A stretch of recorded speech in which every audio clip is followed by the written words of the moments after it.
धन्यवाद है। आपकी बड़ी कृपा है जो आपने हमारी बात मानी और अच्छे आचरणों पर चले। इसमें मनुष्य जीवन की जो सार्थकता है, जो दिव्यता है, वो यही है कि हम इस देह में जो आए हुए हैं ऐसा कार्य करके जाएं जिससे किसी का अहित न हो, अमंगल न हो।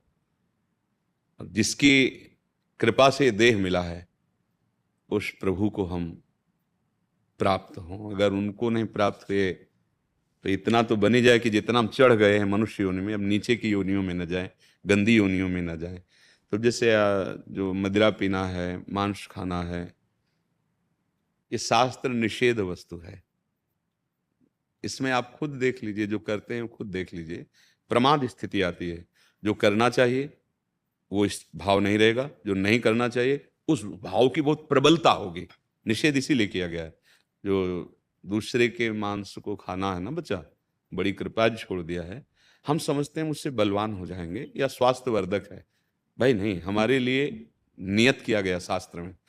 विविध प्रकार की सब्जियां हैं, फल हैं, अन्न हैं, वो भी जीव हैं। ऐसा नहीं कि वो जीव नहीं है। आप मूली उखाड़ के छोड़ दो, देखो सूख जाएगी।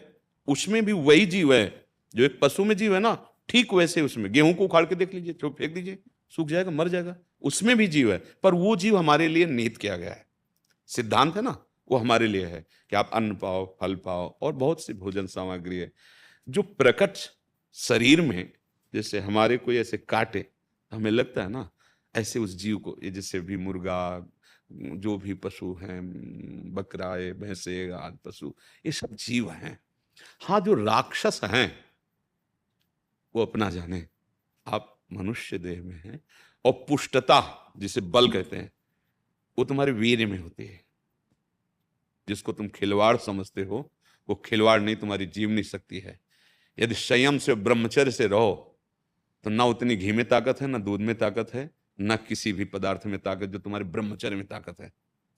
हमारे अंदर जो भावता है कि बल बलिष्ठता के लिए, तुम्हें लग सकता है, लेकिन तुम बलवान नहीं हो सकते। बलवान उसे कहते हैं जो काम पर विजय प्राप्त करे, क्रोध पर विजय प्राप्त करे, अंदर के शत्रुओं को पराजित करे। मार के दिखाओ काम को। क्रोध ना आने पावे, लोभ ना आने पावे, ये शत्रु हैं, सब कोई जानता है। मोह ना आने पावे, अहंकार को मार के दिखाओ। उसके लिए जो बल चाहिए वो ब्रह्मचर्य में है।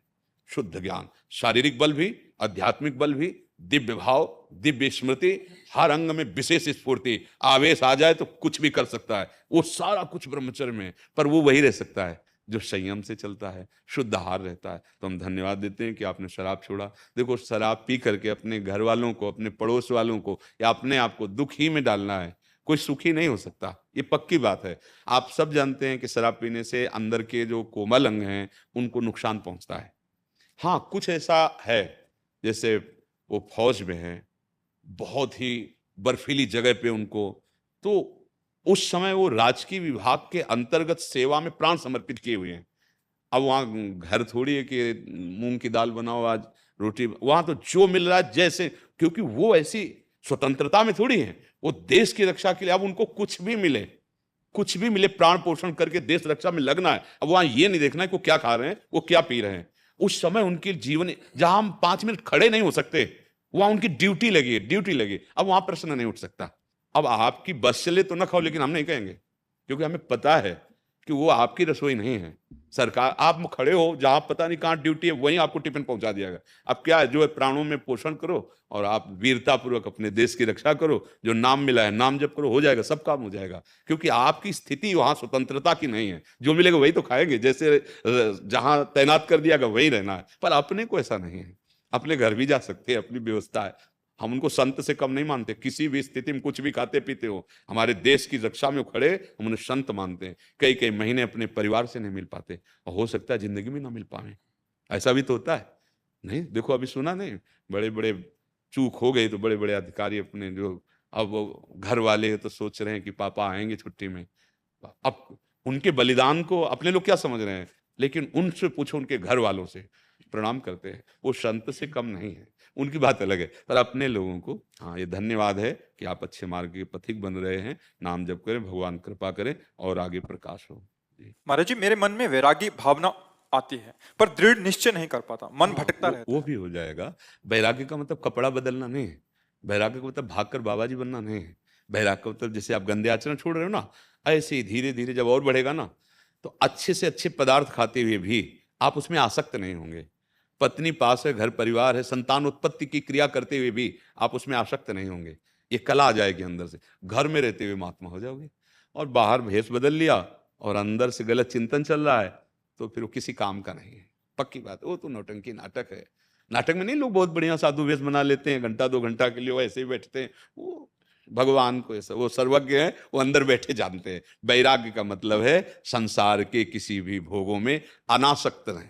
आसक्त नहीं है, अनासक्त रहकर भगवान का चिंतन कर रहा है, सारे कर्तव्य कर्म कर रहा है, माता पिता भाई परिवार पत्नी यथा योग्य सबसे, पर अंदर से वो अपने भगवान को अपना मानता है, उनकी प्रसन्नता के लिए सब कर रहा है। जैसे एक पतिव्रता स्त्री होती है जो पति से प्रेम करती है, वो पति की प्रीता के कारण सासू की भी सेवा करती, ससुर की भी सेवा करती, देवर की भी सेवा करती, आए हुए अतिथि की सेवा करती, सबसे प्रेम दर्शाती है। पर उस प्रेम दर्शाने का एकमात्र लक्ष्य होता है, मेरे पति के संबंधी हैं, बस पति प्रसन्न होगा, बस। ऐसे ही हमें हमारे प्रभु स्वामी हैं और उनका दिया हुआ परिवार है, उनका दिया हुआ एक गांव है, उनका दिया हुआ प्रदेश है, उनका दिया हुआ देश है, उनका दिया हुआ विश्व है, जितना फैला पाए अपनी अपनेपन को, और उसकी हम सेवा में हैं, बस ये इसी से भगवत प्राप्ति हो जाती है।